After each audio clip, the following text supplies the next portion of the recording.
ስባችሁን ማቅለጥ የምትፈልጉ እንዲሁም ደግሞ ቦርጭ ማጥፋት የምትፈልጉ ሰዎች ካላችሁ የዛሬ ቪዲዮ በተለያየ መልኩ ይጠቅማችኋል ብዬ አስባለሁ። አንደኛ ያላወቃችሁትን ዕውቀት እንድታውቁ ያደርጋችኋል። ከዛ በተጨማሪ ደግሞ በአግባቡ በቀጣይ ምን መፈጸም እንዳለባችሁ በትክክል ይነግራችኋል ብዬ አምናለሁ። እንግዲህ አንዳንድ ጊዜ ከስብ ማቅለጥ ጋር የማይገናኙ የሚመስሉን ነገር ግን እጅግ በጣም ብዙ የሚገናኙ ነገሮች አሉ። አንዱና ዋነኛው እንቅልፍ ነው። እንቅልፍ እንግዲህ ከቦርጭ ጋር ከስብ ጋር በጣም በከፍተኛ ሁኔታ ከሚያያዙ ነገሮች መካከል የሚጠቀስ ነው። እንዴት? አንድ ሰው እንቅልፍ በደንብ የሚተኛ ከሆነ ስብ ያወጣል እያልኳችሁ ነው? ኖ አይደለም። በተቃራኒው ግን ውጤት አለው እያልኳችሁ ነው። እስቲ በዛሬ ቪዲዮአችን እንቅልፋችን እንዴት ስብ የማቅለጥ ሂደታችን ላይ እክል እንደሚፈጥርብን እንዴት ክፍተት እንደሚፈጥርብን እናያለን። ምክንያቱም እናንተ ካሰባችሁ ተቃራኒ ነው ብዬ ስለማስብ ነው። ለማንኛውም ዛሬ መጣችሁና ቤታችንን በድንገት ስታልፉ ያገኛችሁ ካላችሁ ሰብስክራይብ በማድረግ እጅግ በጣም ብዙ ጤናዊ ስብን የማቅለጥ እንዲሁም ደግሞ ስለ ኒውትሪሽን ስለ አመጋገብ ማለት ነው፣ ከዚህ በተጨማሪ ስለ ሰውነት ግንባታ ስለ ፊዚካል ፊትነስ ብዙ ቲፖችን የምንለዋወጥበት ፔጅ ነው። አሹ ቪውስ ይባላል። ያልተቀላቀላችሁ ተቀላቀሉ። ዳይ ወደ ቪዲዮአችን እንሂድ። እንግዲህ ስብን የማቅለጥ ሂደት ቀላል አይደለም። ያ ማለት ብዙ ነገሮች በአንድነት ተሰናስለው ወይም ተሰብስበው የሚፈጥሩት ነገር ነው። አመጋገባችንን በጣም በትኩረት ማየት አለብን። እንቅስቃሴያችንን በትኩረት ማየት አለብን።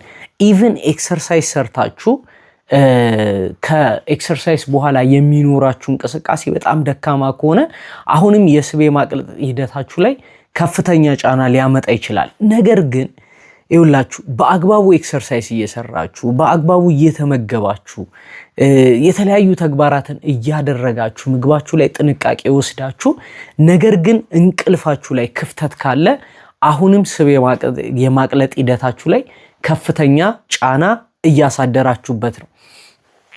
ይኸውላችሁ አንድ ሰው እንቅልፉን ሲያዛባ ብዙ ነገሮች ይፈጠራሉ። አሁን የምናወራው አንድ ሰው በቀን ውስጥ ከ7 እስከ 9 ሰዓት መተኛት አለበት በሚለው መርህ ነው። ለምን እንደሆነ እንዴት እንደሆነና ከስብ ማቅለጥ ጋር እንደሚገናኝ ለዚህም የሚረዷችሁን ቲፖች አብሬ የማያይዝላችሁ ይሆናል ማለት ነው። እንግዲህ አንድ ሰው እንቅልፉን በደንብ በማይተኛ ሰዓት ላይ ወይም እንቅልፉ በሚረበሽ ሰዓት ላይ እጅግ በጣም ብዙ ክፍተቶች ይፈጠራሉ። የመጀመሪያውና የዋነኛው ነገር የሆርሞን ዲስረፕሽን መኖሩ ነው። ወይም ደግሞ የሆርሞኖች በአግባቡ አለመስራትና መረበሽ መኖር እንዲፈጠር ያደርግባቸዋል። ምን እያልኩ እንደሆነ ልንገራችሁ። ለምሳሌ አንድ ሰው በቂ እንቅልፍ የማይተኛ ከሆነ በእንቅልፉ ጊዜ ሊከናወኑ የሚችሉ ተግባራቶች አሉ። እንግዲህ ሰውነታችን እንቅልፋችንን ስንተኛ ሙሉ ለሙሉ ዘግቶ ሙሉ ለሙሉ አጥፍቶ አይደለም ቁጭ የሚለው። የተጎዱ አካላትን ይጠግናል። የተለያዩ ፕሮሰሶች ይከናወናሉ። አእምሯችሁ ያርፋል፣ ሰውነታችሁ ያርፋል። ማረፍ ብቻ አይደለም ደግሞ በውስጥ ደግሞ መጠገን ያለባቸው መታደስ ያለባቸው ነገሮች እንዲታደሱ እንዲጠገኑ ሆርሞኖች በአግባቡ እንዲስተካከሉና በማግስቱ ከእንቅልፋችሁ ስትነቁ በተገቢ ሁኔታ ስራችሁን እንድታከናውኑ ኤክሰርሳይሳችሁን እንድታከናውኑ የሚረዷችሁን የተለያዩ የሰውነት ዝግጅቶች የሚደረግበት ሰዓት ነው። አንድ ሰው እንግዲህ በቂ እንቅልፍ የማይተኛ ከሆነ ወይም እንቅልፉ ላይ መረበሽ የሚኖርበት ከሆነ ምን ይሆናል ማለት ነው? የከፍተኛ የሆነ የሆርሞን መረበሽ ወይም ደግሞ ዲስረፕሽን እንዲገጥመው ያደርጋል። ይኸውላችሁ ለምሳሌ በጥቂት በአንድ ሆርሞን ላስረዳችሁ። አንድ ሰው እንግዲህ በጣም አነስተኛ እንቅልፍ የሚተኛ ከሆነ አንደኛው ሆርሞን ከፍ የሚልበት ሆርሞን ኮርቲዞል የምንለው ሆርሞን ነው። ኮርቲዞል እንግዲህ በተለያዩ ቦታዎች ላይ በተለያዩ አገላለጾች የበሽታ ሁሉ ምንጭ የሚባል ሆርሞን ነው። ለምንድን ነው እንደዚህ ያልኳችሁ? አብዛኞቹ በሽታዎች ከዚህ መነሻ ስለሚያደርጉ ነው፣ ወይም ደግሞ በተዘዋዋሪ በዚህ ምክንያት የሚመጡ ነው። ሆርሞኑ በራሱ መጥፎ አይደለም። እኛን ፕሮቴክት ለማድረግ እኛን ለማዳን የሚመረት ሆርሞን ነው። ምክንያቱም የስትረስ ሆርሞን ነው። እኛ በስትረስ ውስጥ በምንገባበት ጊዜ መጨነቅ ውስጥ በሚገባበት ጊዜ ሰውነታችን በሚረበሽበት ጊዜ የሚመነጭ ነው። ግን በእነዚህ ጊዜ ደግሞ ከስትረሱ ብዛት ወይም ከስትረሱ አማካኝነት ምን እንዲሆን ያደርጋል? የስብ ክምችት እንዲከማች እንዲጨምር ያደርጋል። ስለዚህ አንድ ሰው በቂ እንቅልፍ ሳይተኛ ሆርሞኑ ተረብሾ ኮርቲዞሉ ከፍተኛ እየሆነ እየመጣ ስብን ለማቅለጥ ወደ ላይ ቢል ወደ ታች ቢውል በጣም ይከብደዋል ማለት ነው። ስለዚህ ኤክሰርሳይሳችሁን ወይም አመጋገባችሁን ልክ እንደምታዩት ልክ ወይም ሁኔታ የእንቅልፋችሁን ሁኔታ ደግሞ በደንብ ማየትና ማስተዋል ይኖርባችኋል። ይሄንን ስታደርጉ ነው አንደኛው የእንቅልፍን ጥቅም የምታገኙት። ከ9 ሰዓት መብለጥ የለበትም። የበለጠ ሰውነታችሁ እንዲዝልና ኢነርጂ ኢንአክቲቭ እንድትሆኑ ያደርጋችኋል። ነገር ግን ከ7 ሰዓት እስከ 9 ሰዓት ግን መተኛት ይኖርባችኋል ማለት ነው፣ ስባችሁን ለማቅለጥ በጣም ፍላጎት ካላችሁ። ይሄ የመጀመሪያው ምክንያት ነው።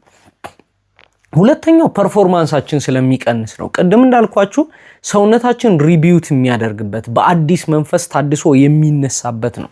ነገር ግን በቂ እንቅልፍ የማይተኛ ከሆነ ያ አካል ወይም ደግሞ ያ ሰውነት በማግስቱ ለሚኖረው የኤክሰርሳይዝ ሴሽን፣ የኤክሰርሳይዝ ብቻ አይደለም የእንቅስቃሴ፣ የስራ፣ የሙድ የነዚህ ሴሽኖች በጣም እንዲረበሹ ያደርጋል።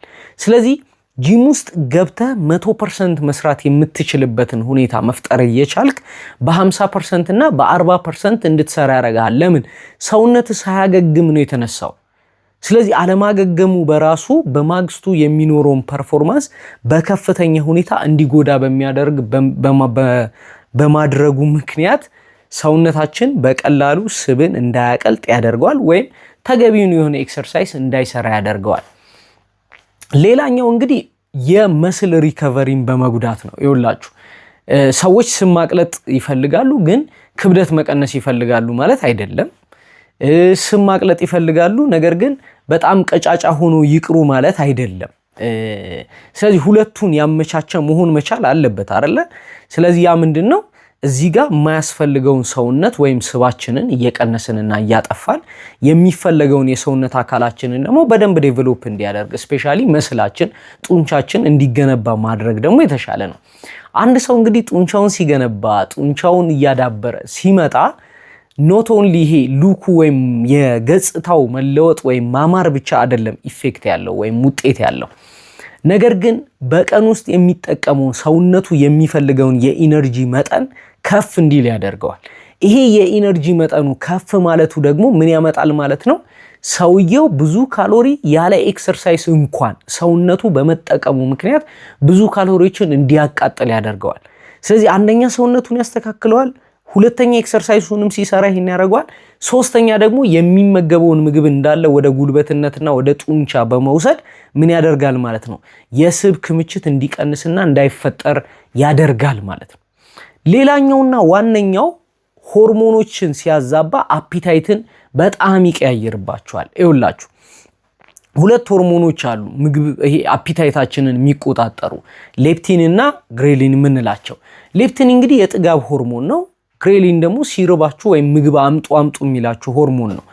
አንድ ሰው የእንቅልፍ ሁኔታው በጣም በሚዛባና አነስተኛ እንቅልፍ በሚተኛበት ጊዜ ምን ይፈጠራል? ከፍተኛ የሆነ የረሃብ ሆርሞን እንዲመነጭ ያደርገዋል። ስለዚህ ሰውየው በማግስቱ በጣም ብዙ ጥናቶች ላይ መመልከት ትችላላችሁ። በጣም አነስተኛና የተረበሸ እንቅልፍ የተኙ ሰዎች በማግስቱ ከፍተኛ የሆነ የሹገር ወይም የስኳር ክሬቪንግ መራብ፣ ማማር እንዲገጥማቸው ያደርጋል። በዚህ ምክንያት ሰዎቹ ተገደው ያለ ፍላጎታቸው ውስጣቸው በማስገደዱ ምክንያት ምን እንዲሉ ያደርጋቸዋል ማለት ነው? በጣም ከፍተኛ ካሎሪ ያላቸው ስኳር ይዘት ያላቸው ጣፋጮችም ይሁኑ ካርቦሃይድሬቶችን እንዲመገቡ ያደርጋቸዋል። ስለዚህ በልታችሁም የመጥገብ አይነት ስሜት እንዳይሰማችሁ አሁንም መራብ አይነት ፊሊንግ እንዲኖራችሁ ያደርጋል።